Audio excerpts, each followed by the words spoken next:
Republican and Democrat presidential candidates are hitting the campaign trail with ferocity tonight in New Hampshire, ahead of next Tuesday's first-in-the-nation primary. But there continue to be questions and accusations regarding the results of Monday's Iowa caucuses.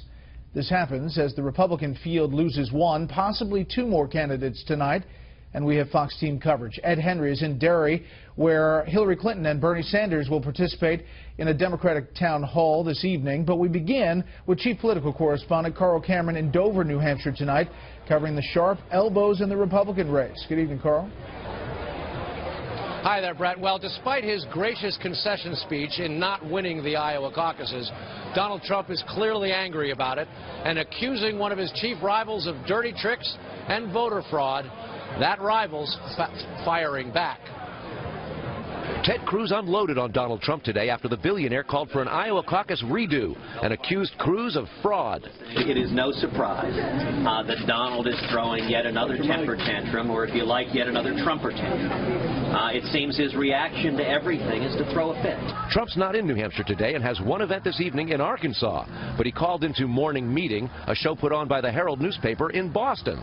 A lot of people didn't think I should even go to Iowa, and I came in probably first, if you think about it. It's a total voter fraud when you think of it, and he picked up a lot of those votes, and that's why the polls were so wrong.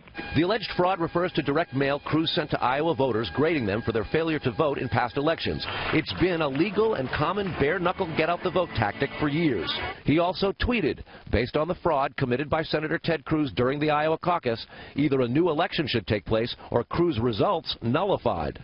Donald Trump guaranteed a victory in Iowa, and then he lost. And he doesn't like that, and his reaction is that he breaks down. He really has problems. In Washington, Ben Carson held a news conference and stopped short of accusing Cruz of dirty tricks or vote fraud. It's clear that there were people who tried to take advantage of a situation. Marco Rubio, who's riding a big wave with his Iowa third-place finish, dismissed Trump's idea for an Iowa redo, but joined the pile on Cruz. Ultimately, I think it goes back to what I said before, and that is a willingness to say or do anything. In this case, spread a false rumor about Ben Carson. Dubbed the most interesting man in politics by Time magazine a year and a half ago, Rand Paul withdrew from the race today. Sources say Rick Santorum will also end his campaign and make an endorsement this evening. But the current and former governors in the race are betting it all on New Hampshire. John Kasich has suggested if he gets, quote, smoked in the first primary, he'll step aside. Chris Christie's been aggressively criticizing all of his rivals. And Jeb Bush, struggling to gain momentum, will bring his mom Barbara out on the campaign trail this week to build momentum and perhaps some applause. Please clap. Survival for Bush, Christie, and Kasich may hinge on undeclared or independent voters in New Hampshire who can vote in the Republican and Democratic primaries and often sway the outcome. Trump's assertion that there ought to be some sort of a redo is virtually impossible to imagine, and it comes more than 36 hours after he came in second. He hadn't mentioned it until this morning, but he did suggest that perhaps skipping the debate might have hurt him.